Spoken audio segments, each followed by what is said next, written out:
Hi, I'm Melissa from the Yarn Barn, and today we're going to address a viewer's question.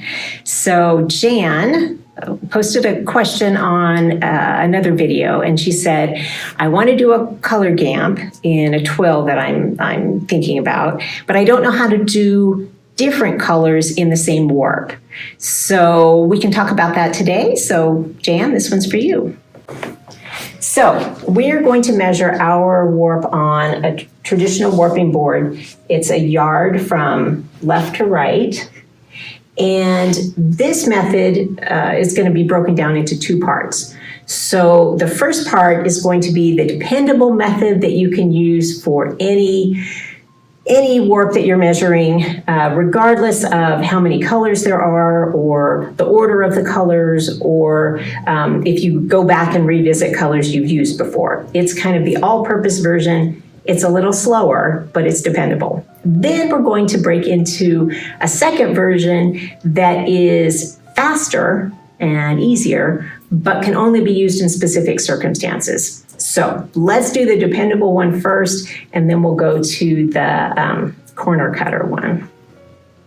All right, so here's our example that we're going to use based on Jan's scenario. She said color gamp. So we're going to do multiple colors, and we're going to do the same number of warp ends in every color. Now, I have heard of some people who, when they're doing multiple colors in a warp, they do a separate warp for every color. And to me, that's just time wasted, because I think this method works just as well and is just as safe as far as securing your warp, but is faster. So that's what we're going to do. I'm sure Jan has more than 3 colors and 15 ends, but we're just going to do the first part of the color gamp warp. And so we're going to do 5 threads of each color. So we're going to start with the red, and we're going to start it just like any other warp. Slip knot on the left-hand peg. Here's your pori cross. We're going to say this is a 3-yard warp. So there's yard 1, yard 2, yard 3. That's our first warp end. And then we're going to go back along the exact same path to complete our second warp end. Now, when we went over this peg, we went over and then under on the first pass. And then for the second one, we went over this peg and under. So now we've got 1 warp end over the first peg, 1 warp end over the second peg, and those are our 2 warp ends. So then here's our third warp end.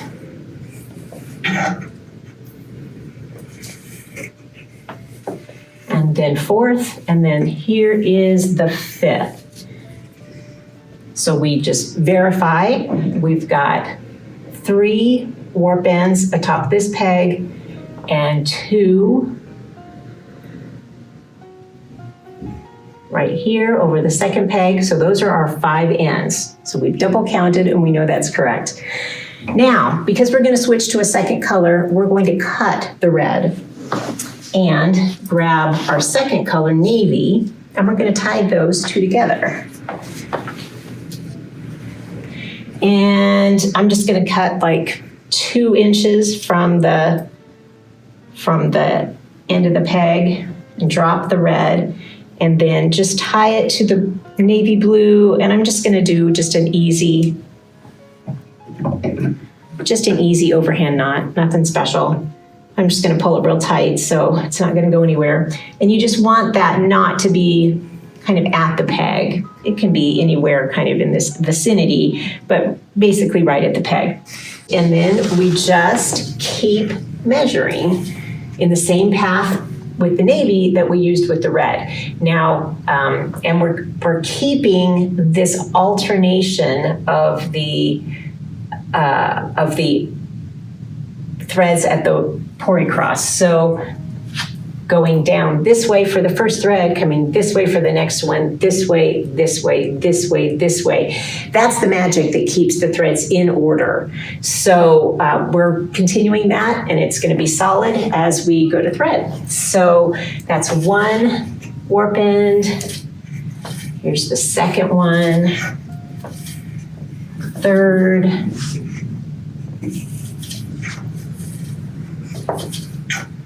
fourth, and now here's our fifth. So we've now finished our 5 ends, and we just double check that. So I look on top of the first peg and I've got 2 ends, and then on top of the second peg I've got 3. So that's my 5 ends, so that checks out. So now I'm going to do the exact same thing as I switch from navy to aqua. I'm going to cut the navy and tie the aqua to the end.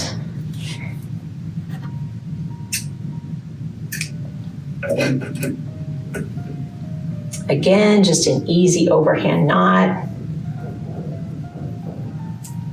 but pulled tight. And then we just keep measuring. So this method works for any situation, I've said. And that's, in this particular case, we've got the same number of ends of each color. So sometimes we're tying the knot here, sometimes we're tying down there. But if some were even and some were odd, that would alternate, and it works in any circumstance. It maintains the pori cross the way it needs to be, and it's just kind of surefire. There are some people I've seen who, instead of tying the yarn to yarn, they always tie to the peg, and that's okay. That's just a lot more knots. So what they would do is, when they finish the red, they would actually tie the red to this peg, and then they tie the blue to this peg, measure the 5 ends, and then tie off the blue up here, start the aqua here, and then when it's done, tie it off. So you can do that. It's just a lot more knots. And I find that tying yarn to yarn works just fine. So that's our dependable method. It's also the slower method, but that's okay. And these knots aren't going to cause you any trouble. When you go to put the warp on your loom, if you're going to lash it to a bar at the back, or if you just tie it onto the apron bars, these knots are out of the way of the weaving, so they're not going to cause any problem. Now let's look at my easy method. It only works when you have even numbers of warp ends. Why is that? It's because even numbers put the end of your color sequence, so the 4 red, that 4th warp end comes back to the beginning. So every time you've got an even number, the yarn comes back at the end to the same place it started. And that's what makes this work. So let's get this warp off, and then we'll have a look at the quick and dirty method. All right, so we are going to start with 4 red. And once again, we'll do a 3-yard warp.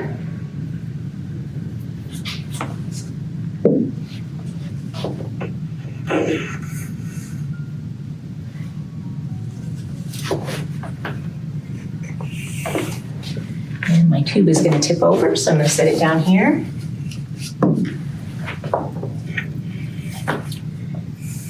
So that was 1 end. That's the 2nd end. That's the 3rd end. And then here's the 4th end. And so you can see it's come back to the same place that we started because it's an even number. So here's what you do. You don't tie it off. You don't tie it to anything. You just let it lie there. And the tube can sit there. I'm actually going to just move it over here so it's out of the way of my next yarn. But as long as it's out of the way and you don't kick it over, that's fine. But so now we're going to start with 6 navy. So slip knot goes right here. And that's our first end. our second end. And you can see that, yeah, they're kind of adjacent to one another, but the red is not interfering with the blue at all.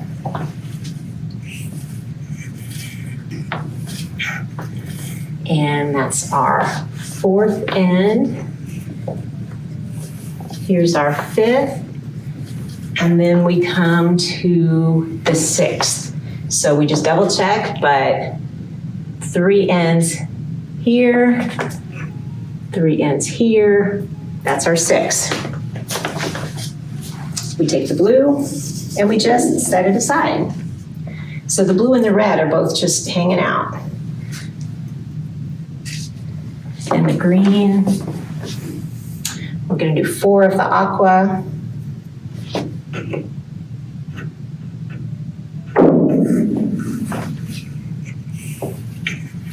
There's 1,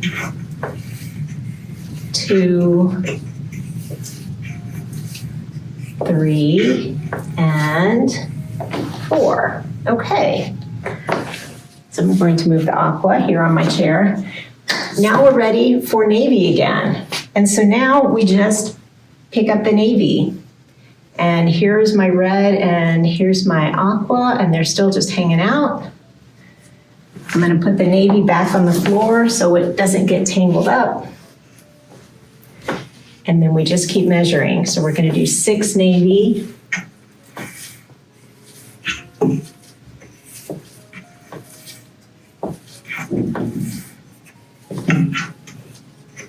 And that's the 6. If we're going to keep using the navy, or really even if we're not going to, I'm just going to set it aside here. Our last one's red. We haven't used that since the very beginning, but that's okay. It's just been hanging there. And so now we do our last 4. And this might look a little scary, but it's not doing anything. If you kind of firmed those up, it would just look like regular pori cross. So don't let that alarm you. There's 1, 2, 3, and 4. And so you can just keep going. So if next is 6 navy, you just pick up the navy, and they just kind of hang here. And they don't tangle each other. If they do seem like they're tangling each other, it's easy enough to sort out. Now you've got here on the first peg, you do see a little bit of crossing where the navies cross the red, the aquas cross the navy. It doesn't hurt anything. When you take this off the warping board and go to thread it, probably the first thing you're going to do is cut right here. And then you'll never know that they were crossing because they'll all just be loose ends. So I hope that between these 2 methods, Jan, you find something that's going to make it easy for you to get that color gamp done. And if you have other questions about weaving techniques or anything like that, just leave a question in the comments. And if it's something we can do a tutorial on, we'll do it.